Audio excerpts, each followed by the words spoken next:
Oi, eu sou o professor Eduardo Ferroni e hoje nós vamos falar sobre corrente elétrica. Antes de a gente começar a falar especificamente da corrente elétrica, vamos fazer uma pequena revisão sobre o que é matéria. Matéria é tudo aquilo que possui uma massa. Ocupa o lugar no espaço. Um exemplo para a gente começar a fazer uma analogia sobre corrente elétrica seria falar sobre a molécula de água. A molécula é a menor parte da matéria que conserva suas características. Ou seja, uma molécula de água, ela conserva todas as características da água e a menor parte dessa partícula. Por exemplo, uma molécula de água, que é formada por H2O, são 2 átomos de hidrogênio e 1 de oxigênio. Os átomos são formados de núcleo, no núcleo tem prótons e nêutrons, e elétrons que ficam na camada externa desses átomos. Os nêutrons não possuem cargas elétricas. Os prótons possuem cargas positivas e os elétrons possuem cargas negativas. Vamos falar sobre os elementos e suas cargas. Elementos neutros ou sem carga, nada acontece. Se nós colocarmos um do lado do outro, não vai existir nenhuma atração ou repulsão. Se nós colocarmos cargas iguais, no exemplo aqui, 2 elétrons, vai existir uma repulsão entre elas. Se nós colocarmos cargas diferentes, vai existir uma atração. Esse é o princípio básico da eletrostática. Um átomo possui várias órbitas, cada órbita contém uma quantidade de elétrons. Átomos com poucos elétrons na última camada são chamados de átomos condutores. Percebam nessa última camada que existe apenas um elétron nessa última camada. Nesses átomos, eles têm facilidade de perder elétrons, ou seja, então todos os condutores têm facilidade de perder elétrons. Os átomos com muitos elétrons na última camada são chamados de isolantes. Esses átomos, por sua vez, eles têm facilidade de receber elétrons.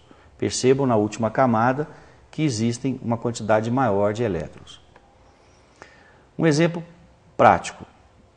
O átomo de selênio, que é a mica, que é um material parecido com a borracha, possui 6 elétrons na última camada. E o átomo de cobre, apenas 1. No átomo de um material considerado condutor, os elétrons da última camada são chamados de elétrons livres. Ficam trocando constantemente de átomo.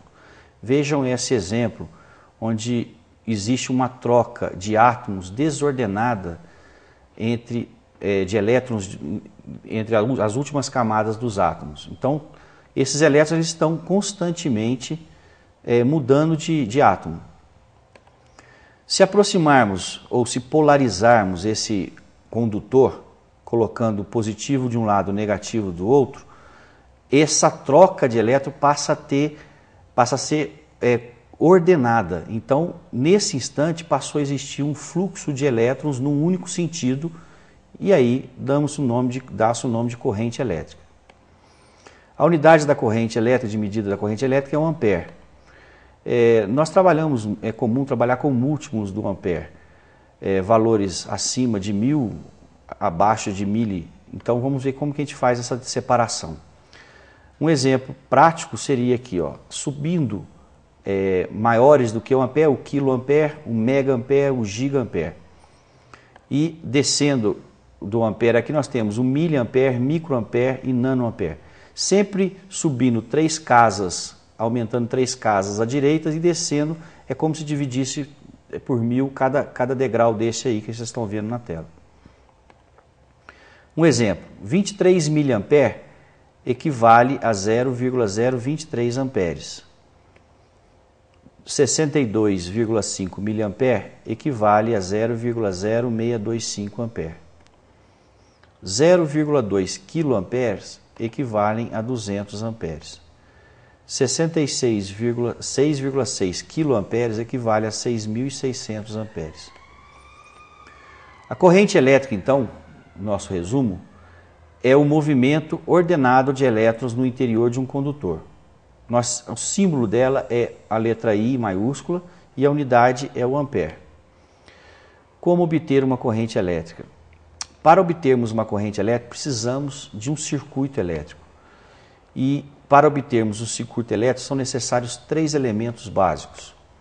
O primeiro, um gerador, um condutor e uma carga.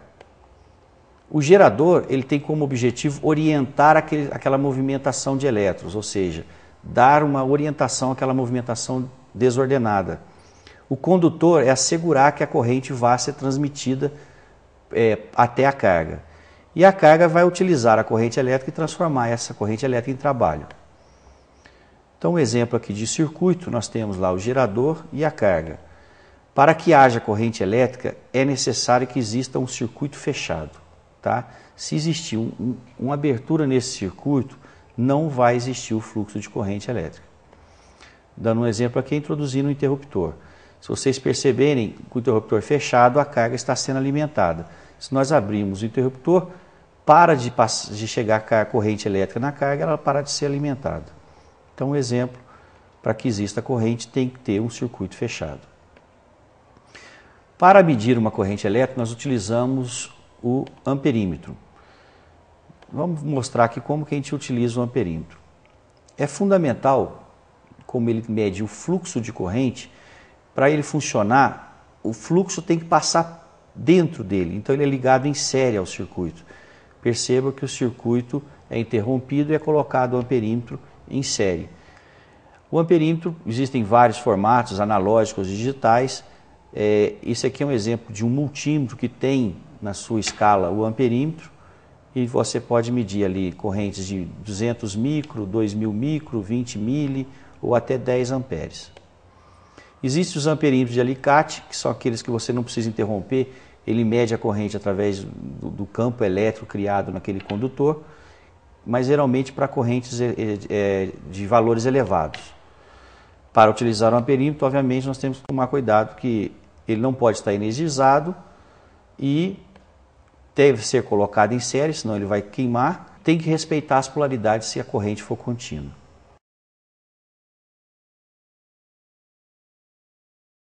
E também um cuidado que o amperímetro é um equipamento que pode sofrer danos mecânicos. Por hoje é só sobre corrente elétrica. Espero que isso aí tenha elucidado todo o assunto de uma maneira bem clara e básica sobre corrente elétrica. Obrigado.